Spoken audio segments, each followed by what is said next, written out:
Assalamualaikum warahmatullahi wabarakatuh.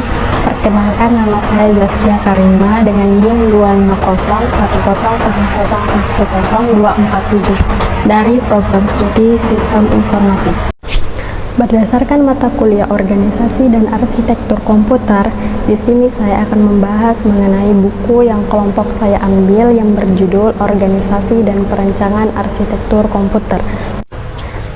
Buku ini ditulis oleh Yayan Hendrian, Ade Surya Budiman, dan Rizka Kurnian Septian yang diterbitkan oleh Teknosains pada tahun 2021 yang berjumlah 216 halaman. Nah, untuk alasan pemilihan buku ini, yang pertama karena CPU dibahas secara mendalam sebagai unit pemrosesan utama. Yang kedua itu karena memori utama Cecil in Hierarchy mencangkup internal dan eksternal memori. Yang ketiga, sistem bus dibahas dalam bab bus-bus sistem. Yang keempat, input-output sistem dibahas secara mendalam dalam modul I/O. Yang kelima, arsitektur RISC dibahas secara khusus sebagai arsitektur modern. Dan yang terakhir, karena referensi data dan sistem bilangan digital sebagai fondasi pemahaman teknis. Selain itu, buku ini diterbitkan dengan ISBN dan tersedia sebagai e-book legal di platform Bintang Pusnas Republik Indonesia dan menjamin kemudahan akses bagi seluruh pelajar mahasiswa atau mahasiswi. Dalam struktur buku terdapat 5 bagian utama yang terpenting dalam buku ini. Dalam 5 bagian utama ini ada yang namanya pengantar dan sejarah komputer, meliputi evolusi arsitektur, konsep dasar dan generasi komputer. Ada juga yang namanya sistem memori. Sistem memori meliputi hierarki, Cecil, RAM, ROM, dan memori utama. Kemudian selanjutnya ada yang namanya sistem prosesor atau CPU. Ini meliputi struktur CPU, ALU, register, unit, kontrol, dan siklus instruksi. Kemudian ada yang namanya sistem I/O dan bus, meliputi modul I/O, DMA bus, meliputi data, alamat, dan kontrol interkoneksi. Kemudian selanjutnya ada yang namanya organisasi lanjutan, Line, Rich vs Siege, paralelisme, dan superclass.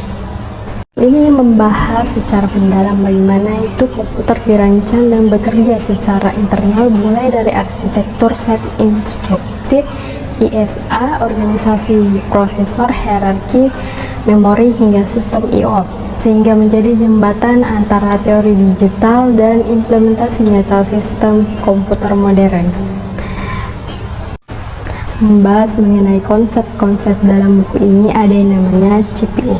CPU itu meliputi ALU, kontrol unit, register, dan siklus. Kemudian ada yang namanya hierarki memori.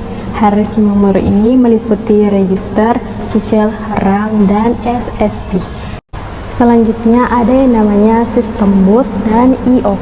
Sistem bus dan I/O ini meliputi data bus, address bus, control bus, PCU, USB, GPTs, SATE, dan ID, DMA, transfer data tanpa CPU. Kemudian selanjutnya ada yang namanya RISC dan SISC. Apa itu? Meliputi RISC itu instruksi sederhana, satu siklus dan banyak register. Kemudian RISC itu instruksi kompleks, sedikit register.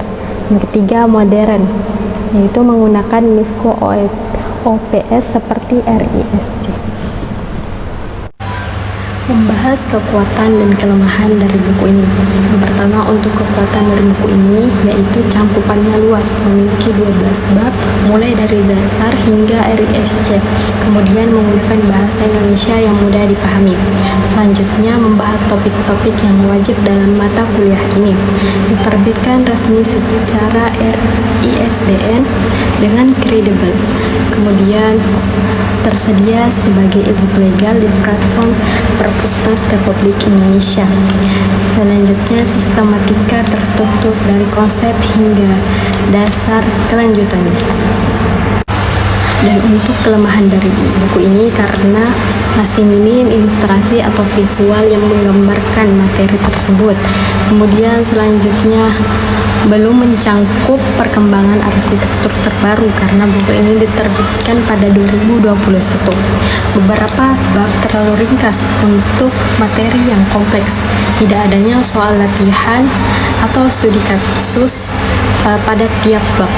Kemudian membahas arsitektur GPU dan AI prosesor belum ada.